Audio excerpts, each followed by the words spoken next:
Shalom, Bapak Ibu sekalian, kita bertemu kembali di dalam program pembacaan Alkitab kita, Terang Bagi Jalanku. Hari ini kita akan melanjutkan pembacaan kita dari kitab Kisah Para Rasul pasal 18 ayat 12 sampai dengan 17. Sebelumnya, mari kita sekali lagi berdoa di hadapan Tuhan. Bapa di dalam surga, kami berterima kasih karena Engkau mengaruniakan kepada kami firman Tuhan. Kami juga memiliki kumpulan umat Tuhan untuk membacakannya bersama-sama. Mohon Tuhan berkenan untuk memberikan pembentukan yang sehat bagi kami, khususnya melalui pembacaan firman Tuhan yang dilakukan dengan teratur dan dengan benar. Terima kasih ya Tuhan, kiranya nama-Mu dipermuliakan dalam nama Tuhan Yesus. Kami bersyukur dan berdoa. Amin. Tetapi setelah Galio menjadi gubernur di Akhaya, bangkitlah orang-orang Yahudi bersama-sama melawan Paulus, lalu membawa dia ke pengadilan. Kata mereka, ia ini berusaha meyakinkan orang untuk beribadah kepada Allah dengan jalan yang bertentangan dengan hukum Taurat. Ketika Paulus hendak mulai berbicara, berkatalah Galio kepada orang-orang Yahudi itu, "Hai orang-orang Yahudi, sekiranya dakwaanmu mengenai suatu pelanggaran atau kejahatan, sudah sepatutnya aku menerima perkaramu. Tetapi kalau hal itu adalah perselisihan tentang perkataan atau nama atau hukum yang berlaku di antara kamu, hendaklah kamu sendiri menyelesaikannya. Aku tidak sudi menjadi hakim atas perkara yang demikian." Kemudian ia mengusir mereka dari ruang pengadilan. Lalu mereka semua menyerbu Sostenes, kepala rumah ibadat, lalu memukulinya di depan pengadilan itu. Galio sama sekali tidak menghiraukan hal itu. Sampai di sini pembacaan Alkitab kita. Saudara-saudara sekalian, kita baru saja diperkenalkan dengan seorang tokoh yang bernama Galio. Saudara, Galio ini adalah saudara dari Seneca. Seneca sendiri adalah seorang yang sangat terkenal yang pernah menjadi tutor dari Kaisar Nero. Saudara, ini mungkin adalah satu buah informasi yang terlihat tidak terlalu berkaitan ya dengan cerita atau message yang ada di dalam kitab Kisah Para Rasul ini, saudara. Dan memang ya ceritanya agak tidak terlalu berkaitan ya tentang keberadaannya dia. Namun saudara, ini menjadi satu buah informasi yang cukup penting karena kita memiliki data tentang Galio ini, saudara. Galio ini adalah orang yang menjadi gubernur di Akhaya tahun 51 dan sampai 52 Masehi, saudara. Dan dari sana, saudara, para scholars jadi bisa menerka-nerka ya. Paling tidak itu mereka punya tolok ukur waktu untuk menerka-nerka timeline dari pelayanan Paulus, saudara. Kita tahu, saudara, kita bisa kumpulkan data di sini dan di sana tentang pelayanan Paulus. Beberapa di antaranya kita mendapatkan catatan ekstra biblikal tentang waktu-waktu yang ada, saudara. Misalkan ya, kita itu punya catatan tentang kapan terjadinya keputusan dari Kaisar Claudius untuk mengusir orang-orang Yahudi dari kota Roma, saudara. Sehingga akhirnya nanti Paulus bertemu dengan Priscilla dan Aquila. Itu adalah salah satu tolok ukur waktu, saudara. Lalu di dalam surat Galatia kita mendapati ya cerita Paulus mengatakan bahwa dia setelah bertobat dia pergi dulu, saudara, selama 3 tahun ya di tanah Arab, saudara, atau kerajaan Nabatea, saudara. Demikian juga di dalam bagian yang kita baca ini, saudara, kita mendapatkan satu buah data yang cukup exact ya, yaitu tentang keberadaan seorang gubernur yang bernama Galio di Akhaya. Dan kita punya catatan ekstra biblikal tentang kapan Galio ini memerintah sebagai gubernur di Akhaya, saudara. Itu adalah bagian yang pertama, saudara. Kenapa kok catatan ini penting, saudara, bagi para scholar untuk kita bisa merekonstruksi tentang masa pelayanan, masa hidup dan pelayanannya Paulus, saudara.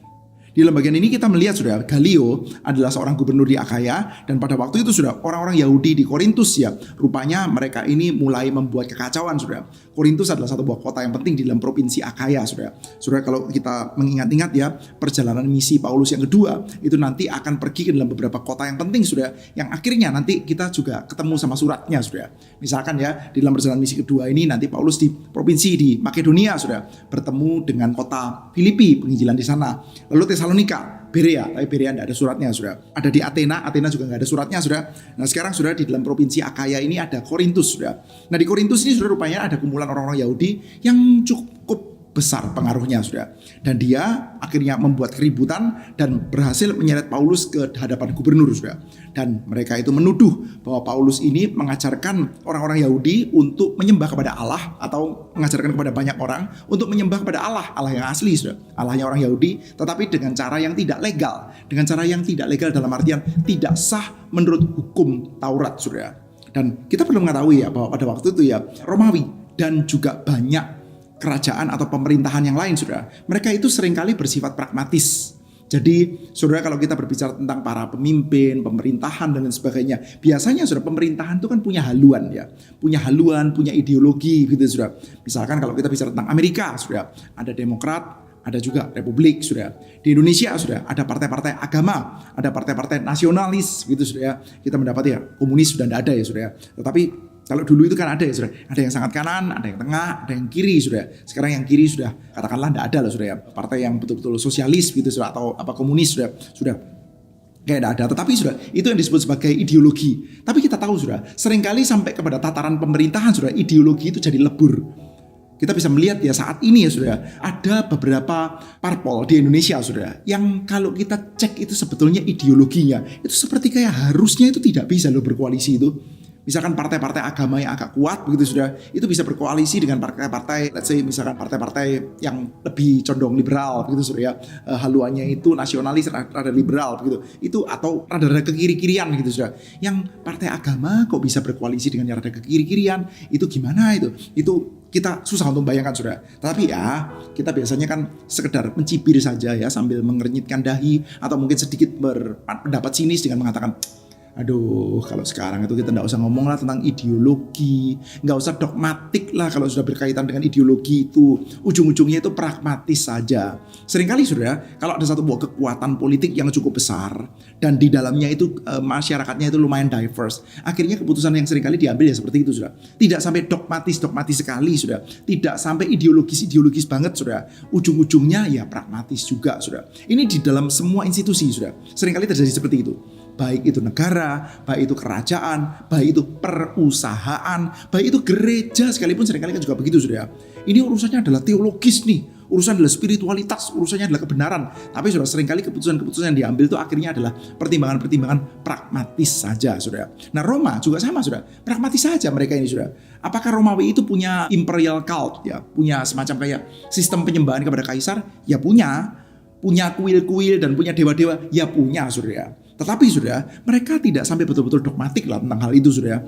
Kalau tidak menyembah kaisar, maka Anda akan dimasukkan dalam penjara. Enggak lah sudah ya. Karena apa? Karena ujung-ujungnya pragmatis saja. Kekaisaran Romawi itu besar. Dan di bawah kekaisaran ini sudah tidak homogen. Manusianya macam-macam sudah.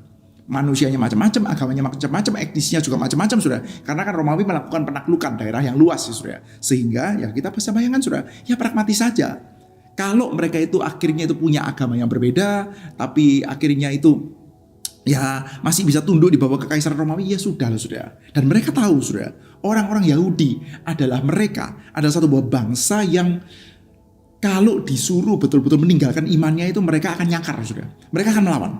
Mereka akan melawan mati-matian sudah. Gak punya senjata pun, gak punya pedang, gak punya apa-apa pun sudah. Mereka akan mengatakan, demi Tuhan kami akan gigit kamu dengan kuku atau garuk kamu dengan cakar ya, dengan kuku, atau gigit kamu dengan gigi kami. Kira-kira begitu sudah. With tooth and nails lah, saya akan lawan kamu. Meskipun gak punya senjata sekalipun ya, saya pakai gigi, saya pakai kuku untuk lawan kalian. Jadi sudah ya, kalau di dalam satu buah kekaisaran Romawi sudah, ada golongan orang-orang Yahudi yang seperti ini sudah ya. Kira-kira apa yang dilakukan? Lakukan langkah yang keras, pakai tentara, bungkam mereka semua. Itu resource-nya terlalu besar sudah ya.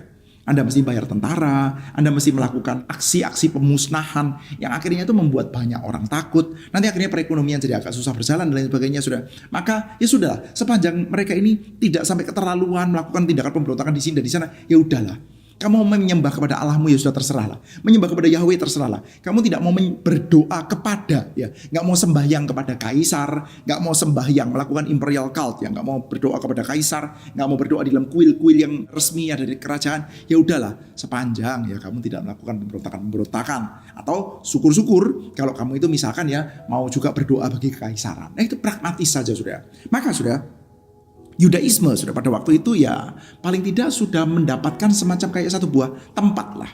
Yudaisme itu sudah tidak dianggap sebagai semacam kayak entitas asing yang mereka itu bingung lalu harus dianiaya sudah. Tapi sudah kita juga tahu ya bahwa hampir di dalam semua agama sudah, termasuk dalam Yudaisme, seringkali ada cabang yang warnanya lebih ke sini, lebih ke sono, lebih ke sini gitu ya. Di dalam kekristenan kan juga begitu sudah. Ada yang Pentakosta, ada karismatik, ada Reform, ada teologinya Arminian, ada Baptis sudah, lalu ada juga Anabaptis gitu ya sudah, lalu macam-macam loh sudah, teologianya itu macam-macam sudah, ada Advent ya, teologi macam-macam sudah, ada misalkan ya Saksi Yehova, ada Katolik sudah, ada Mormon lah, beberapa diantaranya sudah kita betul-betul tidak mengakuinya sebagai saudara seiman sudah, tapi ya bagaimanapun juga sudah orang luar yang tidak tahu. Romawi ya begitu sudah, mereka melihat Yahudi ini adalah satu buah agama yang sudah established, kepercayaannya sudah established. Dan kalau di antara mereka ada dispute teologi, ya udahlah selesaikan sendiri. Masa ada dispute teologi, lalu mereka ribut-ribut bawa kepada pemerintah. Galio pusing juga sudah ya. Mana ngerti nih. Kalau mau dijelaskan tentang perjanjian lama lah, dijelaskan tentang kitab Yesaya ya, menubuatkan tentang Yesus Kristus, ya enggak ngerti lah dia sudah. Ya udahlah, itu adalah dispute urusan agamamu saja. Sudah, pergi. Dalam hal ini sudah ya, kita bisa mendapati ya ucapan Paulus yang penting ya dicatat di sini sudah. Berkatalah Galio kepada orang-orang Yahudi itu, hai orang-orang Yahudi, sekiranya dakwaanmu mengenai suatu pelanggaran atau kejahatan, sudah sepatutnya aku menerima perkaramu. Maaf ya, kata-kata Galio bukan kata-kata Paulus. Sekiranya ini mengenai dakwaan akan kejahatan, sudah sepatutnya saya akan terima perkaramu. Tapi ini bukan urusan kejahatan. Dari sini sudah secara subtle ya, kita mendapatkan semacam penegasan bahwa Christianity atau iman Kristen yang dibawa oleh Paulus memberitakan tentang Yesus Kristus itu tidak membuat keonaran, tidak membuat kejahatan, tidak membuat huru-hara di antara masyarakat, saudara. Sejak mula-mula sekali, saudara, Christianity itu mendapatkan panggilan yang jelas, saudara. Kamu menjadi berkat bagi masyarakat, menjadi berkat bagi dunia yang luas, saudara. Oleh keturunanmu semua bangsa di muka bumi ini akan terberkati, saudara. Saudara, kita bisa melihat ya, bahkan ya, ketika bangsa Yahudi itu mengalami pembuangan ya, mereka disuruh berdoa bagi tempat, bagi kota, tempat di mana mereka itu dibuang loh, saudara. Di pembuangan pun mereka tetap masih bisa menjadi berkat loh, saudara. Saudara, Daniel, Hanaya, Misael, Azaria atau Sadrak, Mesak, Abednego, saudara, mereka jadi berkat di negeri Babel, saudara. Kita tahu ada Nehemia juga jadi berkat, saudara, di dalam kerajaan Persia, saudara. Jadi kita bisa melihat, saudara, naturnya Christianity itu bukan tidak terima lalu melakukan pemberontakan gitu, sekedar hanya untuk rasa nyamannya mereka, saudara. Enggak, saudara. Christianity itu sudah menyebarkan berkat, saudara. Tentu saja, saudara. Ketika ada kejahatan, ketika ada ketidakadilan, Christianity akan bersuara dengan kencang, saudara. Tetapi dalam hal ini kan enggak, saudara. Paulus tidak sedang berbicara tentang ketidakadilan atau apa, saudara. Paulus lagi membicarakan tentang Yesus Kristus di sinagog-sinagog dan meyakinkan mereka, saudara. Tapi orang Yahudi tidak terima, saudara. Maka saudara, Galio sendiri, saudara, Anda bayangkan dia, ini adalah orang kafir sendiri, orang asing sendiri yang mengatakan bahwa enggak ada kejahatan, enggak ada dakwaan membuat keonaran dan sebagainya, enggak ada. Kalau sampai dakwaan seperti itu saya akan terima. Tapi kalau seperti ini, ya udahlah, kalian selesaikan saja masing-masing, saudara. Dan yang menarik, saudara, selanjutnya kita melihat ya, hendaklah kamu sendiri menyelesaikannya. Aku tidak sudi menjadi hakim atas perkara yang demikian. Kemudian ia mengusir mereka dari ruang pengadilan. Lalu mereka semua menyerbu Sostenes, kepala rumah ibadat, lalu memukulinya di depan pengadilan itu. Galio sama sekali tidak menghiraukan hal itu, saudara. Saudara, setelah itu yang terjadi apa? Kerusuhan. Mereka memukulin Sostenes, saudara. Loh, apa urusannya? Apa urusannya, saudara? Kita tidak mendapatkan cerita, saudara. Kenapa ini Sostenes ini dipukulin, saudara? Ya memang, saudara, sebelumnya kepala rumah ibadat ya, Crispus sudah menjadi orang Kristen, saudara. Percaya pada Tuhan Yesus melalui pemberitaan Paulus, saudara. Tetapi saudara, sekarang ya setelah mereka itu mau mentargetkan Paulus dan tidak berhasil, saudara, karena Galio tidak mau ngurusin, mereka mukulin Sostenes, saudara, kepala rumah ibadat. Loh, ini kan aneh sekali ya, saudara ya. Tapi ya itulah, dari sini kita diajak untuk melihat, saudara, justru ya yang membuat onar, yang membuat kerusuhan, yang sebetulnya mesti ditangkap-tangkepin itu siapa, saudara? Ya ini, orang Yahudi ini yang bikin kerusuhan ini, saudara.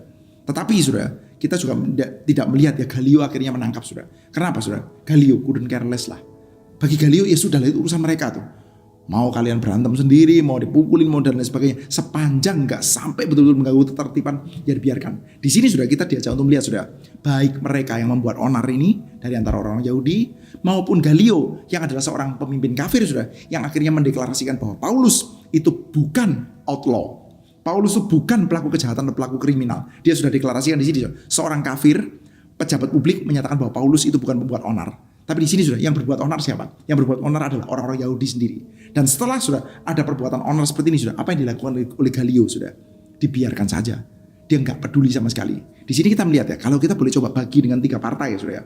Yang satu, golongan orang-orang Yahudi yang membuat onar. Yang kedua, Galio. Yang ketiga, Paulus, sudah. Orang-orang Yahudi membuat onar. Galio tidak peduli ketika ada Sostenes yang dianiaya, saudara. Paulus, si pemberita kebenaran nih, sang pemberita kebenaran satu-satunya sudah memberitakan kekristenan yang menjadi korban. Justru sudah kita mendapati ya tidak ada catatan negatif dalam dirinya dia, saudara.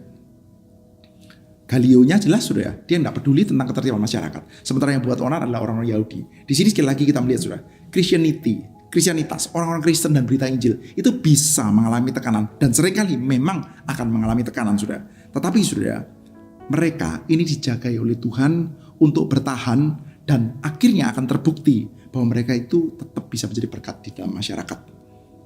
Saya berharap saudara dan saya juga bisa memiliki spirit seperti ini, saudara. Yaitu saudara, kita mungkin akan mendapatkan perlawanan, kita mungkin akan mendapatkan tekanan, tetapi saudara, orang tidak akan membuktikan bahwa kita adalah orang-orang yang bersalah. Orang bisa tidak menyukai kita, Tetapi orang tidak akan memandang rendah kita karena melakukan kesalahan-kesalahan. Karena ternyata kompromistis, ternyata tidak benar juga. Tidak, saudara. Mereka tetap akan gentar karena keberadaan orang Kristen dijagai oleh Tuhan untuk hidup di dalam kebenaran, di dalam kesucian. Yang tidak benar ya pembuat onarnya, yang tidak benar ya Galio, gak peduli dengan keusuhan dan ketertiban masyarakat, saudara. Tapi umat Tuhan tetap dijagai, saudara. Saudara, hari ini saya mengajak kita untuk mendoakan satu buah pokok doa, yaitu mari kita bersama-sama mendoakan hari ini. Kita berdoa meminta pertolongan Tuhan. Kiranya Tuhan karuniakan kepada kita kekuatan dan juga kemampuan agar kita itu boleh menjaga kehidupan kita suci dan menjadi berkat di tengah-tengah tekanan yang memang mungkin dan akan kita alami. Baik rekan-rekan sekalian, kita bertemu kembali di dalam Terang Bagi Jalanku episode selanjutnya. Tuhan memberkati setiap kita. Terpujilah Tuhan.